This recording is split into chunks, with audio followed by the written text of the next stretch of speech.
let's go into our RPG world builder to finish up RPG's day, even though technically at my time it's just hit Thursday. But, so again, it's been 8 hours of streaming so far today. And I'm going to get used to like 8 to 9 hours of streaming on Wednesdays. Because I'm going to be doing Fallout and RPG and then the other stuff. But I'm digressing at the beginning of this video. So hey, welcome to RPG World Builder. Because we do want to do a little bit of work of RPG world building. And what I have here to my side is, of course, an RPG I've been working on. Now, this is still technically, it's campaign setting stuff. Not like super campaign setting. This is adventure. Now, the version of adventure I originally made, if you haven't seen this or you're new to this, it's originally for Pathfinder. I'm adapting this to Dungeons & Dragons, plus I am fixing problems with the Pathfinder version at the same time. We've been exploring the city of Evain. It is a ruined city in a strange world where this race, which was a pretty terrible race, but we've learned over the past couple of weeks that they were a race that felt themselves above everyone else and would devour other intelligent races to show off their strength, worshipped a earth-based deity, plus a sky deity to a lesser degree, kind of went a little crazy, kind of got a little beat up, and then escaped from this city into the wilds to never be seen from again. Well, most of that details our player characters haven't found out yet, but the information is provided. So, we're going to do Blacksmith and Strange Cave today, because after Strange Cave is the castle itself. Now, I will probably go through parts of the castle itself, but the castle, I built it with 5 floors and a subterranean area. So 6 floors, technically, of castle there is. We might go through a floor at a time, or maybe 2 floors at a time when we finally dive deeper into Castle Evain. So this is going to be a little bit of a shorter one. I'm thinking this will maybe take me about 20 minutes at most to go through all these. But enjoy why we go through it, though, still. How's OBS looking? It's looking fine. Excellent. So the wrecked blacksmiths. There's only 3 rooms here. I might actually start the actual castle itself, just if I feel like I want to fluff things up. I might try to go to at least 12:30. Interrupt myself in the middle of building. Okay. This building's been overtaken by plant life. Most of this place has been, when it first approached, it only appears to be the front part of the building is attacked. In fact, more of the building remains. One of the last guards of the castle came here to get a few weapons before leaving the cities. Those that remained in the castle locked the doors, sealed themselves in. He was attacked by a fallen, managed to fend it off. Injured, used too great, he succumbed to his wounds. The remains of his opponent have been covered by the forest. Only he remains guarding the last key to the castle. This is important details. So, there are 3 rooms here. This one I might not have to change a lot. The first one's shop floor. The building is partially collapsed. Many plants are invading the area. The first area was once the shop floor, but the products that were here are either taken or rusted too much to be useful. Broken shelves and displays cover the plant life and fill this area. Towards the back of the shop remains what remains of the main desk leaning against the trees and vines intercept the middle of the room. DC 15%. Perhaps there's something on the other side of the desk. Removing the desk reveals a small tunnel. Let's drop this perception. 13. Now, this means that by now we're like 3rd level, 4th level characters. If we're talking Dungeons & Dragons, they have a proficiency bonus. Yeah, actually, a 15 is not bad, because most people might have the passive perception just to notice that. So rather than perception checks, passive perception or check, and we don't need these capitalized. So we can remain at 15 because that actually is not a terrible passive perception for someone to have. But really, we're going to go over and let's go over to the Pathfinder version, because I'm trying to make you so you can see both of me. Both my edits at the same time. And I want this to be easier to find. This is something that they're supposed to find. But I still want it to be like, there's a chance they could miss it. It's less that they are supposed to miss it and more that the dice roll itself is going to be part of the role-playing game experience that they're having. How's the stream looking anyway? Stable? Good. Excellent. So, why don't we move back to our D&D version? So, now they have the tunnel. Between the roots and plants, a small tunnel emerges. Darkness seems to be all you can see in there, and the path winds back of undergrowth. It's a small tunnel through the roots and plants that heads back 30 feet. A medium creature could squeeze through here while crawling, while small creatures can move here while crawling. No need to squeeze. So, yes, medium and small creatures can move through here. I could also just say it's a tight squeeze for medium creatures. And,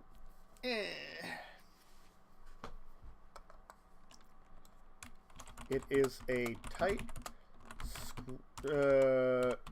squeeze for medium creatures, but they can pass through. I like that. Now, the fact is, the language of Pathfinder works better with that sentence, which I don't need that sentence here in D&D. It's one of those things, is the reason behind the language in the Pathfinder version, it effectively tells you the status of the characters at that point in time. There's such a thing in Pathfinder as squeezing through an area and it being more difficult to pass through. While on the other hand, we don't talk about that in D&D as per much, at least in 5th edition. Earlier editions we might have had stuff, especially 3rd edition, because, again, or 3.5, because, again, Pathfinder is really 3.75. So, really, this case, we are looking at the fact that changing the language between these two versions means very little, but it means something to overall the game mechanics. If your players should happen to be encountering something in their squeezing, then the players that are medium-sized will have completely different sets of stuff. Alright, so shop storage. The walls of this room are broken and plant life move into the room. This was a storage room and many of the best items of the shop were kept here. Near where the pierced sensors of the skull remains a member of the city. The remains show signs of claw mark upon the bones. A number of crates and racks are in this room, many empty. He's dressed in masterwork chain shirt and has a long sword in his hand. Small pouch has 7 golds and the key to the castle. Much of the remaining equipment here is no longer usable and 2 items can be gathered up. I had the magic item iron rope and bracelets of armor +1. Alright, those are cool items to give for Pathfinder. The bracelets of armor are always great in Pathfinder, and the iron rope I'm going to look up because I can't remember what it does. Finder. So we're going to Google that. Iron rope. Okay. It's a magic rope. Command word, it becomes irreversibly transmuted into solid iron. It loses all its magic and has a hardness hit points of normal inch thick of iron bar. It's 25 feet long, can be cut up to 3 times, and each section of rope can be commanded to harden individually. Okay, so effectively they can make iron bars out of it. Is it a great item? No. Does it have utility? Yes. And that's the reason I included it in this case. Utility. Utility can be an incredibly important thing. Utility can make the difference in many places. So now we have to look up if there bracelets of armor in 5th edition. I can log into Treasure Lost Legion and use them to reference some information. But the iron rope, as I was saying, it's a utility item through and through. It's if I get into a situation where maybe like I'm binding something, I can do the command word and now it's bound in iron rather than just in rope. Bracers defense.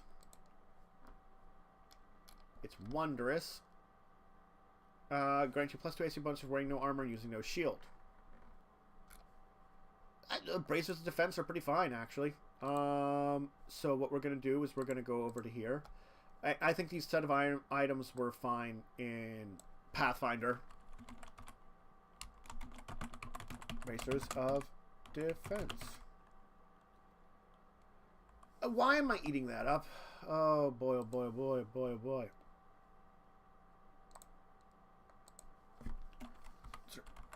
Bracers of defense. Insert wasn't working. And the other is. Did I not have an N? The other is over here? I didn't. That's not proper English. And the other is an iron rope. So I like the iron rope, the bracers of iron rope. Bracers defense. I don't think there's such a thing as an iron rope over here.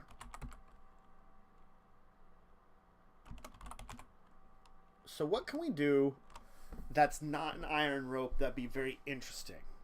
Well, I would have to reference the DMG, which I could.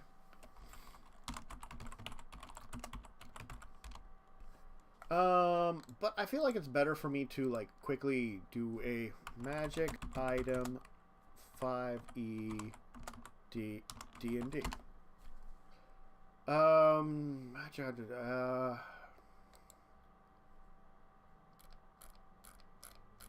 let's see if we can find something that'll tell us a lot of magic items. A list of them by rarity. Nice. That's exactly what I wanted. Thank you, 5e Magic Items by Rarity D&D Wiki. That's the only thing, is having the internet open when you're doing something like this is so helpful, because that's the fact, is finding the iron rope was something I wanted, something of a certain value, and finding it out and putting it together was just, you know, something I wanted to do. Common. We have a whole lot of stuff here. I'm thinking we can do a common item here. Because it's, I think the bracers of armor are rare. Are they more than rare? That seems unusual. That seems really unusual. No, they shouldn't be very rare. Am I just not looking bracers up correctly? Oh,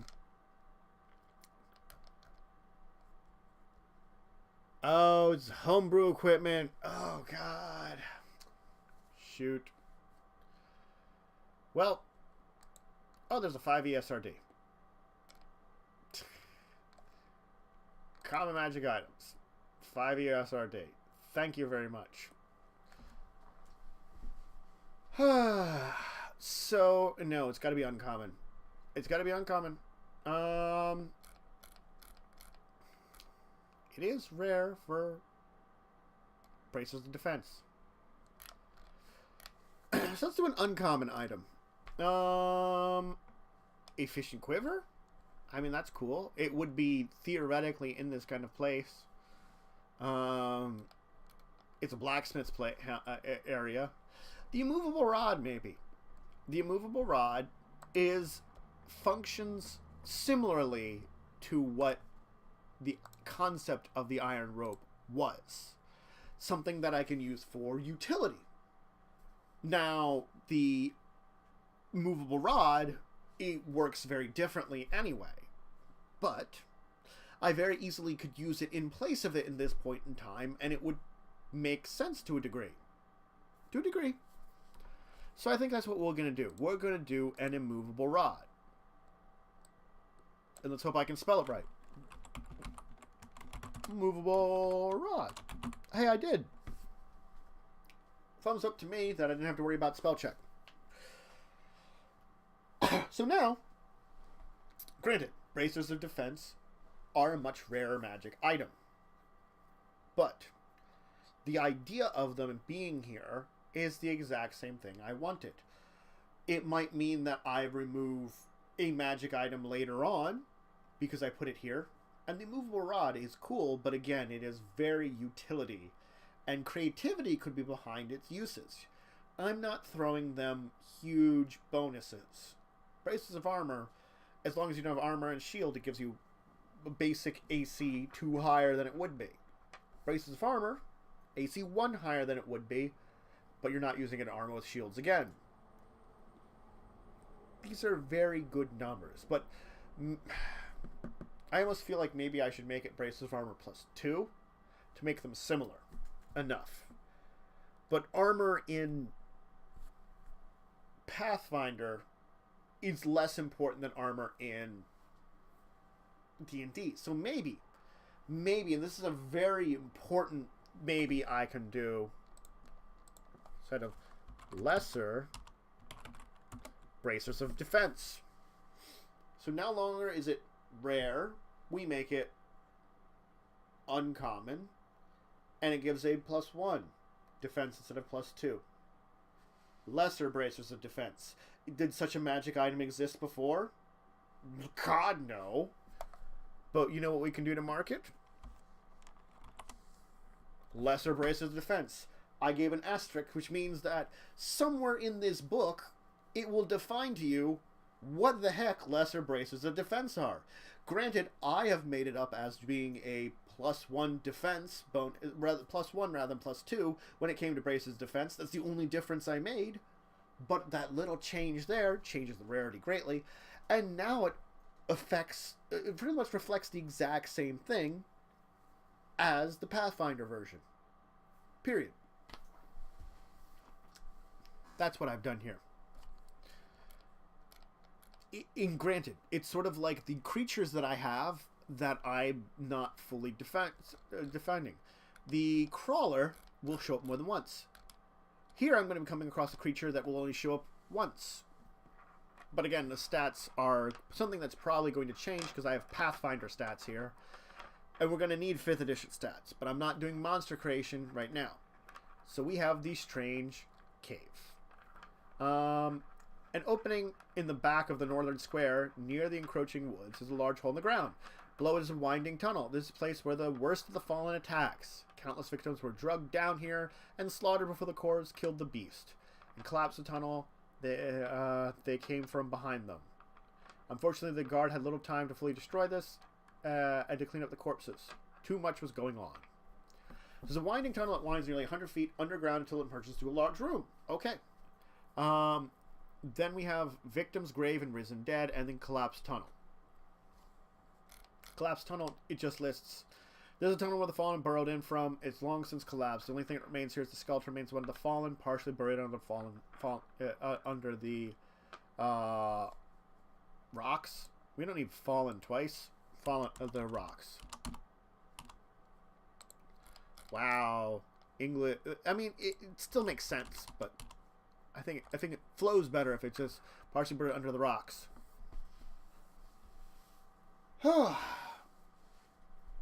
Yep. That way I don't have to fallen rocks. It's implied as fallen rocks. But those two spaces could easily be left. They're very simple, very easy. Maybe the only thing is maybe the winding tunnel I could combine with the Victim's Grave and Risen Dead. And we call it the Strange Cavern.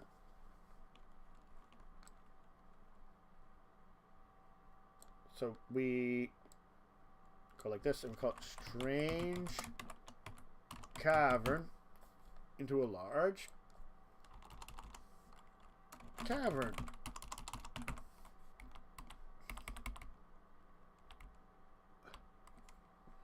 Period. This large cavern. Hey, look at that. Let's do... Oh, well, let's do the...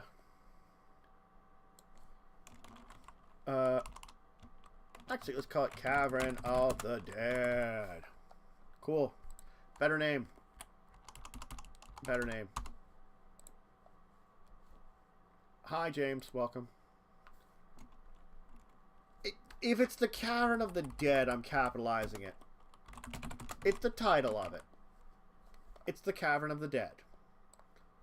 And we'll change this to U2. We'll do this to U2. because we're only going to make this in... We're going to make this in 2 rooms. Now let's go change this over on the Pathfinder side. I'll quickly do that, so that we have some synergy between the 2 of these. If I'm titling it, I can capitalize it all I want. It's probably terrible English, I'm sure. So this cavern is filled with countless skeletal remains of the people of the city. The remains of a few fallen also lie here. They show signs of the horror that occurred here, the slaughter of the people, and the battle of the guards. Now it's only an old graveyard with memories of the a memorial to the history of the past. And amongst the many bodies, 2 of the fallens have raised the skeletons that guard this room. I pretty much just did the skeleton template. Yeah, chat shows up. It's true. It does right now. So when I put this up on YouTube, people will be able to see what chat says and asks about this entire thing. So be careful. So listen to the rules of chat. Which I think I can do with exclam rules. Exclam rules. That was not the correct one. So I'm forgetting my own exclams. I haven't used that one in forever. Nightbot, what's the command? Nightbot, help me out. I actually might have gotten rid of rules and just had the rules in the thing. Oh, behave, I think is the one. I don't know. I've lost it. I lost it. But anyway, I did the skeleton template in Pathfinder, which made it very easy to put this together. In this one, what I'll probably do is I will probably use the same rules of you has between a human person and the skeleton in 5th edition and take a look at what the differences are, and then I will adapt it appropriately between the fallen crawler monster and skeleton version of it. I'll have to do these together. But basically, since this is I'm taking a custom monster that's specifically made for this adventure and making another version of it, basically by adding a template to it for the Pathfinder version. So I'm going to keep this block intact on the sheet, just because the nature of it and the fact that I am not monster editing today. Not monster editing, so we're not going to worry about it. So let's save our progress, because we did change the blacksmith shop. Same number of rooms, just a little bit of changes there. We changed the strange cave.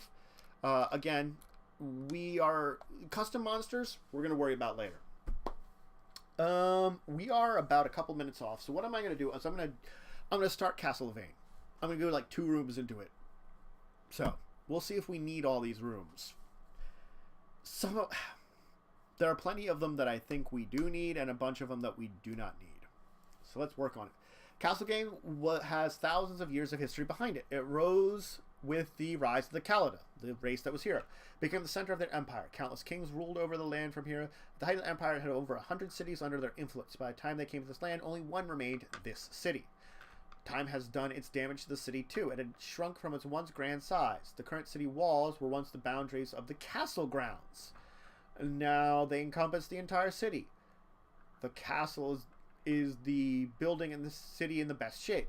Still, time has taken a toll, and the approaching forest is slowly coming upon it. Inside the castle, the rooms are 20 feet high and well lit. Ever-burning flames were placed around the castle at the apex of its power, which remained into its decline. So unless noted, the room is brightly lit. I don't know if in 5th edition there's like an ever-burning torch or something. Is there? Does anybody know off the top of your heads?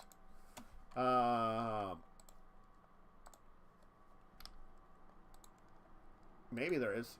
God. 5e ever burning torch. That actually might be something. Someone might have actually just also done it as a thing. Continual flame. Oh, it's continual flame. That's 3.5 open. Continue. There is a continual flame spell. Okay, great. 1 action. Until dispelled, it lasts 50 gold pieces worth of stuff. Yeah. You can make an ever-burning torch at 5th edition. Okay. Cool. So, ever-burning flames. Why don't we rename them to continual flames? For ever-burning flames works perfectly fine for Pathfinder because there's an ever-burning torch actual item. I haven't seen the ever-burning as torch as an actual item mentioned in D&D. Continual flames. So if we just call it continual flames as the spell continual flame, it means the same thing. So the bit of information here provides history, history of the castle, and then I can give a little bit of interior information about it. 20 feet high, well lit because of continual flames. I don't think I have to alter that first part, really. The little part I altered for Dungeons and Dragons just makes sense. So we're only going to go through the first couple of rooms here. So, statue room. So the main door of the castle is sealed off. It was locked when the city was abandoned. The last of the people stayed behind. They died long off, but the last efforts remain. The door are magically reinforced iron. I said a hardness of 1,560 hit points. PCs could break down the door if they wanted to. I didn't put it as impossibility. I put the disable device check as DC 30, which should be next to impossible for third, fourth level Pathfinder characters. Not impossible, but next to it.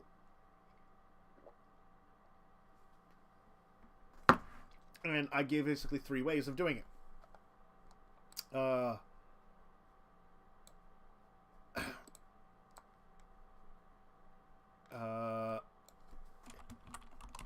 It could eventually be broken down through attacks. It has a lock on it. DC. What's appropriate for Dungeons and Dragons? That would be very difficult. I feel like 20 would be difficult but not impossible. 25 would be like, holy crap, we have to roll a 20 to do this. It's difficult to do. 25 is much more appropriate for Dungeons and Dragons. Thieves' Tools, proficiencies at the level they are. Someone that's proficient with Thieves' Tools and actually has a decent dexterity could theoretically still roll that. It's just that the last way it can be opened is through the key in the old blacksmiths. Magically refers. It could eventually be broken down through attacks. Is a lock on it with DC 25. The last way it can be opened is through the key in the old blacksmiths. I am doing a 5th edition Dungeons and Dragons, if you're asking. Right now, that's what I'm writing up. This is 5th edition. But I'm also taking my Pathfinder version of this and fixing it up a little bit for problems, changes in the English, things like that, that I have before. Doing a little bit of edits to both of them, technically. But I'm also making a 5th edition version of it from this Pathfinder version that I'm fixing. So I will leave the sentence as I had it in Pathfinder because it says the same thing. Once again, it's language. In Pathfinder, we care about hardness and hit points when it comes to our objects. In D&D, we would say, like, you could eventually break it down if you keep bashing at it. That's the big difference. You don't have to roll so many checks or so many things. Technically speaking, in Pathfinder, you might want to also say that, but the information is important because of the nature of the system. Then it also talks about the DCs, which both of them have incredibly difficult DCs. D&D being 25, which is possible for a 3rd level rogue with proficiency to get it. DCs, you don't always necessarily have to do round numbers, but they are more preferred. Most of the time, numbers are round numbers. But I was making considerations even here now. I put this as a 25, which is pretty difficult and impossible. But I might want to make it a little less difficult. Let's say 23. That does make a big difference. On the other side, on the Pathfinder side, I might make it 28. The round numbers of 20, 25, 15, the reason that they are good numbers is they are milestone numbers.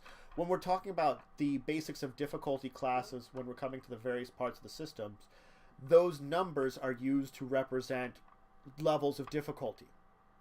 Period. So when you say, like, it's a 15, that's the range of difficulties it's in. When it's a 20, it's a new range of difficulties. 25, the next range of difficulties. 30 for Pathfinder. Each of those, both Pathfinder and Dungeons & Dragons, define them in those groups of 5. That once you hit that new 5, you're in the new area of difficulty. And that's like, this is the easiest of the X difficulty. And it gets harder from that until it hits the next one. No, we can easily just hit it 23 here. Because we're going to, that's pretty much, this is not accounting for dexterity. Dexterity will make the key for picking this lock. It'll be like dexterity check DC 20, almost. Alright, so they're through the doors. Now I have writing. As you open the doors, as the doors open before you, a breeze of old air rushes by you, as if an old tomb was opened. Still burning torches in the four corners of this room give this room a brightness you would not expect. In the center room is a massive statue as tall as the ceiling. A imposing figure in royal regalia stands before you, sword in hand, and threatening all that enter the castle with death should they defy his authority. The thickening light of the flame adds even more to the intimidating and vicious look of the figure. Heraldry and portraits line the walls of this room, every finger in a similarly imposing pose. Each and every one is telling you that this is their domain and you must pay their respect to them. This is the grand entry of Castle Evain. The statue here is Dracovin Empire, the first lord of the castle. There's an inscription on the base written in Callus. Should the PCs copy this translation or use magic to read it? Here lies Dracovin Empire, the first lord of Castle Evain and guardian, servant of he who delves of the earth. Built into the sconces in each corner of the room are ever-burning flames. Wow,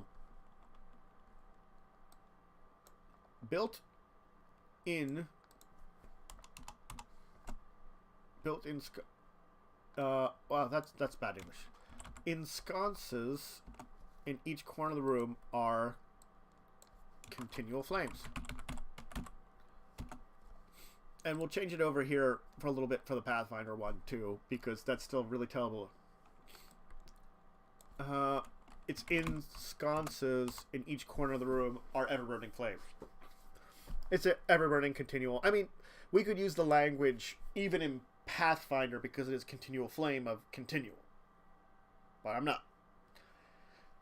Now, I did promise that we would do V2, so why don't we finish up today with V2. The throne room. Because you pass through this room where those that enter the castle have to be basically lorded over by all the previous kings, queens, etc., rulers of this castle, looking down at them and basically saying, you're in our territory now. Before you lies the most extravagant room in the castle.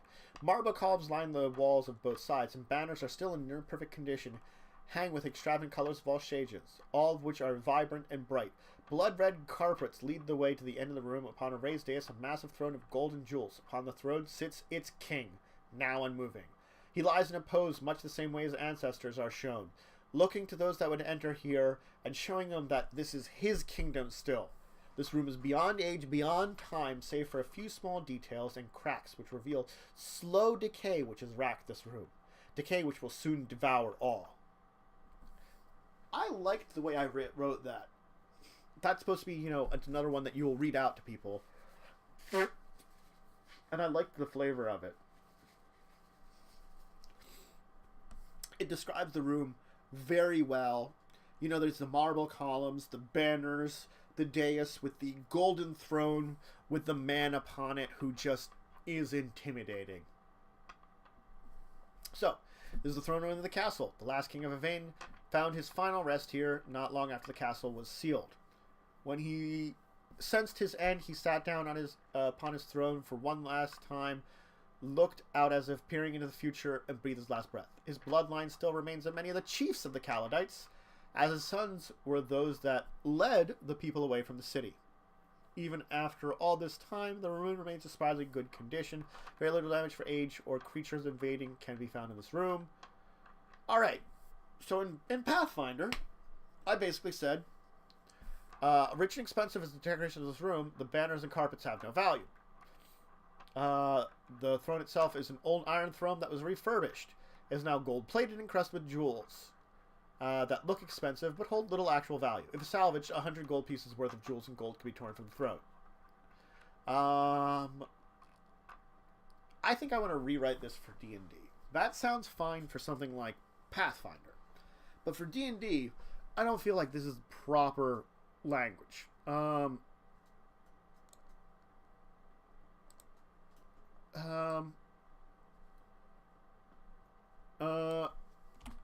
The decorations in this room have little actual value beyond looking good. The throne is a gold-plated iron throne with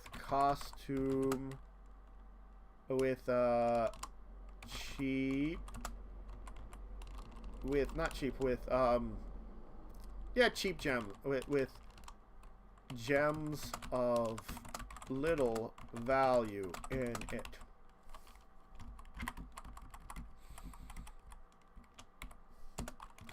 The gold and gems are worth 100 gold pieces to those that would harvest them. So, I mean, that doesn't feel like a lot of differences, but it kind of is. Now, the question is, do I want to use this differences, which work much better in D&D, in the Pathfinder one, in order to